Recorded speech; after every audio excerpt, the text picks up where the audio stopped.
नमस्कार। आज हम यहाँ पर क्लास 6 का हिंदी व्याकरण जो कि नई शिक्षार्थी हिंदी व्याकरण तथा रचना का पहला चैप्टर यहाँ पर कर रहे हैं। इसका नाम है भाषा, बोली, लिपि और व्याकरण। भाषा लैंग्वेज, बोली डायलैक्ट, लिपि स्क्रिप्ट एंड ग्रामर व्याकरण। शाबाश पार्थ, दौड़ में प्रथम आके तुमने कमाल कर दिया, दादाजी कह रहे हैं पार्थ से। पार्थ बोलता है, धन्यवाद दादाजी, यह सब आपके आशीर्वाद और भरोसे का ही परिणाम है। धन्यवाद अध्यापिका जी, अगर आप मौका न देते तो शायद यह मंचन न होता। पार्थ बेटा, मैं तुम्हारी इस सफलता पर बहुत प्रसन्न हूँ। हम सब अपनी आवश्यकताओं, विचारों और भावों को प्रकट करने के लिए अनेक साधन अपनाते हैं। ये साधन ही क्या कहलाते हैं? भाषा कहलाते हैं। ऊपर दिए गए चित्रों में दादाजी और अध्यापिका पार्थ की उपलब्धि के लिए उसे शुभकामनाएं देते हुए अपनी अपनी प्रसन्नता प्रकट कर रहे हैं और पार्थ उनका धन्यवाद कर रहा है। ये सभी बोलकर अपने विचारों को प्रकट कर रहे हैं।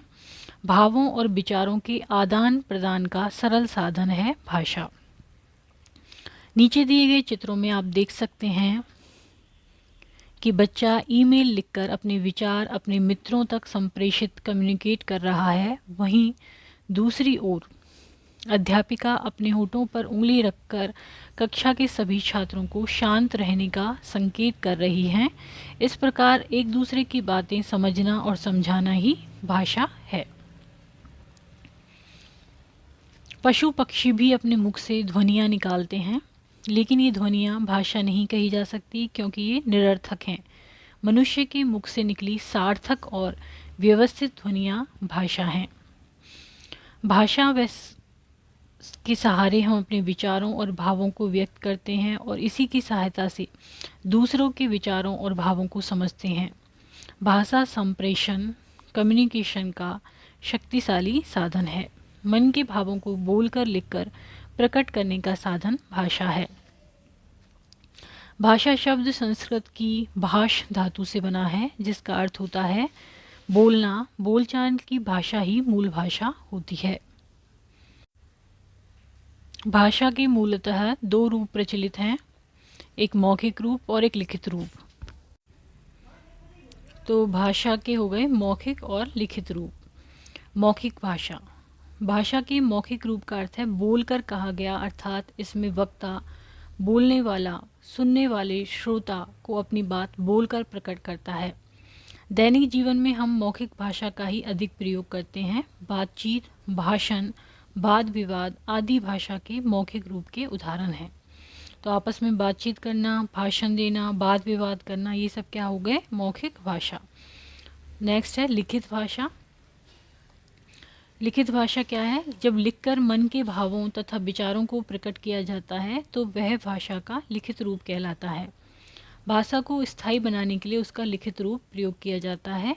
लेख, निबंध, कहानी, प्रार्थना पत्र आदि भाषा के लिखित रूप के उदाहरण हैं। लेख लिखना, निबंध, कहानी और प्रार्थना पत्र।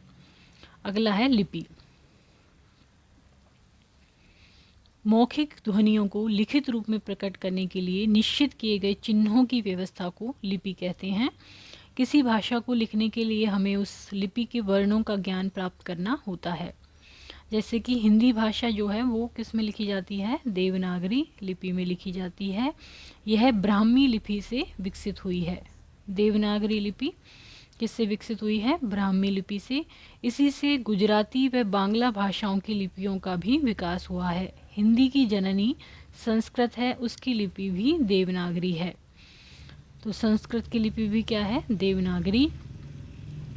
निम्नलिखित कुछ भाषाओं की लिपियां इस प्रकार हैं, जैसे कि हिंदी भाषा की लिपि है देवनागरी, उर्दू भाषा की लिपि है अरबी फारसी, संस्कृत भाषा की लिपि है देवनागरी, पंजाबी भाषा की लिपि है गुरुमुखी, मराठी भाषा की लिपि है देवनागरी, बांग्ला की है बांग्ला, अंग्रेजी भाषा की लिपि है रोमन, नेपाली भाषा की लिपि है देवनागरी, तेलुगु भाषा की लिपि है ब्राह्मी। भाषा को लिखने की विधि क्या कहलाती है? लिपि कहलाती है। रामू, बच्चे को काट कर सेब खिलाओ। अच्छा मैम साहब, मैं ऐसा ही करेगा। अब यहाँ पर हम व्याकरण के बारे में जानेंगे।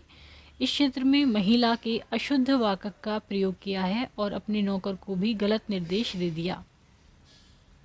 इन दोनों को ही हिंदी भाषा का सही ज्ञान नहीं है। भाषा का सही ज्ञान उस भाषा का व्याकरण सिखाता है। भाषा के सही रूप को समझने और सीखने के लिए व्याकरण की आवश्यकता होती है। व्याकरण वह शास्त्र है जिसके नियमों के द्वारा हम शुद्ध बोलना, लिखना और पढ़ना सीखते हैं। अर्थात व्याकरण भाषा के शुद्ध रूप का ज्ञान करवाता है। व्याकरण के विभाग: जिस प्रकार दिनों के मेल से सप्ताह, सप्ताहों के मेल से महीना और महीनों के मेल से वर्ष बनता है, उसी प्रकार वर्णों के सार्थक मेल से शब्द, शब्दों के सार्थक मेल से वाक्य और वाक्यों के सार्थक मेल से भाषा बनती है। इसी आधार पर व्याकरण के निम्नलिखित अंग होते हैं। इनके संबंध में हम अपने आगे की कक्षाओं में पढ़ेंगे। व्याकरण को बांटा है वर्ण विचार और वाक्य विचार, और दूसरा किसमें बांटा है? शब्द विचार और पद विचार।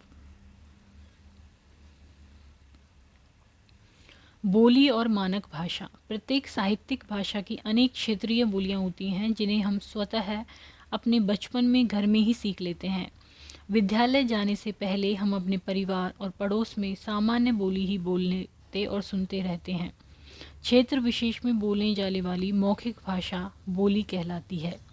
किसी क्षेत्र विशेष में जो मौखिक भाषा प्रयोग में ली जाती है उसको हम कहते हैं बोली। मानक का अर्थ है भाषा का व्याकरण सम्मत वह रूप जिससे विस्तृत रूप से स्वीकार किया गया है। शिक्षित समाज मानक भाषा का प्रयोग करते हैं। मानक भाषा का ज्ञान प्राप्त करने के लिए व्याकरण का अध्ययन आवश्यक होता है। अतः हम कह सकते हैं व्यापक क्षेत्र में प्रचलित लिखित साहित्यिक बोली मानक भाषा कहलाती है। राष्ट्रभाषा: भारत एक विशाल देश है। इसमें अनेक राज्य हैं जहां अलग अलग भाषाएं बोली जाती हैं। हिंदी देश के अधिकांश राज्यों में बोली और समझी जाती हैं, इसीलिए हिंदी भाषा क्या है? राष्ट्रभाषा। राजभाषा: सरकारी कामकाज की भाषा को राजभाषा कहते हैं। हिंदी भारत की राजभाषा भी है। 14 सितंबर 1949 को संविधान में हिंदी को राजभाषा के रूप में मान्यता प्रदान की गई। अतः प्रतिवर्ष 14 सितंबर हिंदी दिवस के रूप में मनाया जाता है। हमने सीखा मन के भावों को बोलकर या लिखकर प्रकट करने का साधन भाषा है। भाषा के दो रूप होते हैं, मौखिक और लिखित। भाषा के लिखने का ढंग लिपि है। किसी क्षेत्र में विशेष में बोली जाने वाली भाषा बोली कहलाती है। किसी क्षेत्र विशेष में बोली जाने वाली भाषा बोली कहलाती है। भाषा के नियमों की जानकारी देने वाला शास्त्र व्याकरण है। हमारी राष्ट्रभाषा हिंदी है और उसकी लिपि क्या है? देवनागरी है। आइए अभ्यास करें।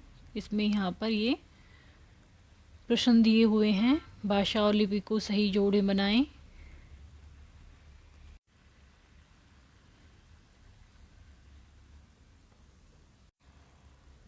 तो आज हमने यहाँ पर क्लास 6 का हिंदी व्याकरण का नई शिक्षार्थी हिंदी व्याकरण तथा रचना का पहला अध्याय करा, भाषा, बोली, लिपि और व्याकरण।